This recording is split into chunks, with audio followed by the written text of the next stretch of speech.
Halo, selamat pagi kakak kelas 6 semuanya. Bagaimana kabar kalian hari ini? Semoga kita semua dalam keadaan baik dan sehat ya. Hari ini kita bertemu kembali dalam pembelajaran di tema 2, subtema 3, pembelajaran yang kelima. Tujuan pembelajaran kita hari ini adalah sebagai berikut.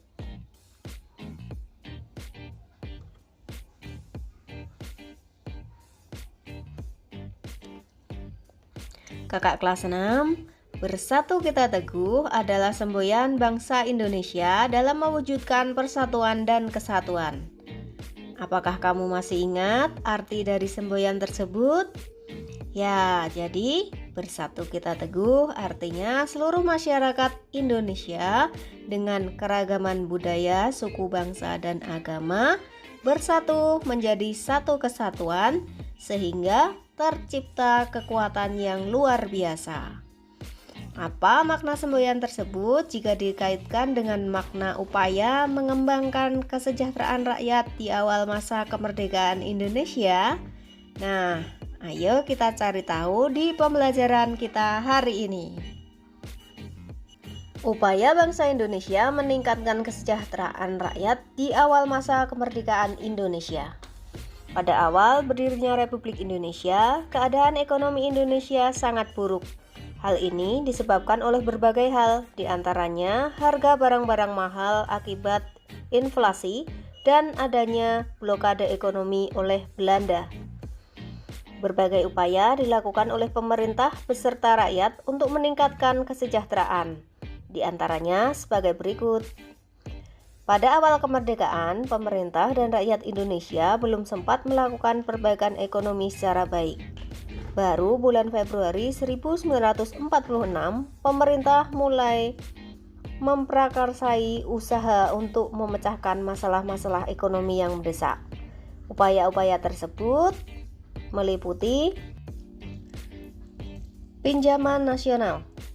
Program pinjaman nasional ini dilaksanakan oleh Menteri Keuangan Insinyur Surahman. Pinjaman nasional akan dibayar kembali selama jangka waktu 40 tahun. Yang kedua yaitu konferensi ekonomi. Konferensi ini dihadiri oleh para cendekiawan, para gubernur, dan para pejabat lainnya yang bertanggung jawab langsung mengenai masalah ekonomi di Jawa. Konferensi ini dipimpin oleh Menteri Kemakmuran Insinyur Darmawan Mangunkusumo. Tujuan konferensi ini untuk memperoleh kesepakatan yang bulat dalam menanggulangi masalah-masalah ekonomi yang mendesak, seperti masalah produksi dan distribusi makanan, sandang, serta status dan administrasi perkebunan. Yang ketiga yaitu pembentukan Badan Perancang Ekonomi. Pembentukan badan ini atas inisiatif Menteri Kemakmuran Dr. A.K. Ghani. Badan ini merupakan badan tetap yang bertugas membuat rencana pembangunan ekonomi untuk jangka waktu 2-3 tahun. Yang keempat yaitu Rencana Kasimo atau Kasimo Plan.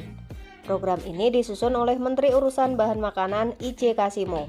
Program ini berupa rencana produksi 3 tahun 1948 sampai 1950 mengenai usaha swasembada pangan dengan beberapa petunjuk pelaksanaan yang praktis.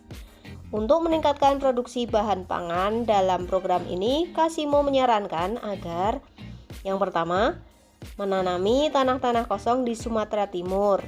Yang kedua, di Jawa dilakukan intensifikasi dengan menanam bibit unggul. Yang ketiga, pencegahan penyembelihan hewan-hewan yang berperan penting bagi produksi pangan.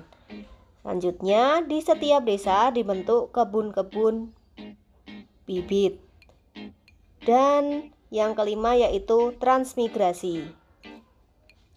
Transmigrasi yaitu perpindahan penduduk dari pulau yang padat penduduknya, misalnya di Jawa, kemudian ke pulau lain, berpindah ke pulau lain yang penduduknya masih jarang. Upaya yang kelima yaitu persatuan tenaga ekonomi. Organisasi yang dipimpin oleh PR Motik ini bertujuan untuk menggiatkan kembali partisipasi pengusaha swasta. Dengan dibentuknya PTE juga diharapkan dapat dan melenyapkan individualisasi di kalangan organisasi pedagang sehingga dapat memperkokoh ketahanan ekonomi bangsa Indonesia. Nah, kakak kelas 6 seperti biasa ya. Setelah ini kalian buat peta pikiran pada bahagan berikut. Ada 5 upaya-upaya meningkatkan kesejahteraan rakyat di masa kemerdekaan. Untuk muatan SPDP kali ini kita akan belajar pola lantai dalam tari indang. Sekarang kalian perhatikan gambar pola lantai tari indang berikut ini ya. Pola lantai tari indang adalah horizontal atau lurus. Penari berbaris membentuk garis lurus ke samping. Tari indang berasal dari daerah Minangkabau, Sumatera Barat. Tari indang berasal dari kata indang atau disebut juga badindin. Tari indang menyerupai tari saman yang berasal dari Aceh. Demikianlah kakak kelas 6 semuanya pembelajaran kita untuk hari ini. Semoga apa yang kita pelajari hari ini bermanfaat untuk kita semua. Bu Vina ucapkan terima kasih bagi kakak semuanya yang telah menonton video ini dari awal hingga akhir. Sampai jumpa di video Bu Vina selanjutnya. Terima kasih, Tuhan memberkati.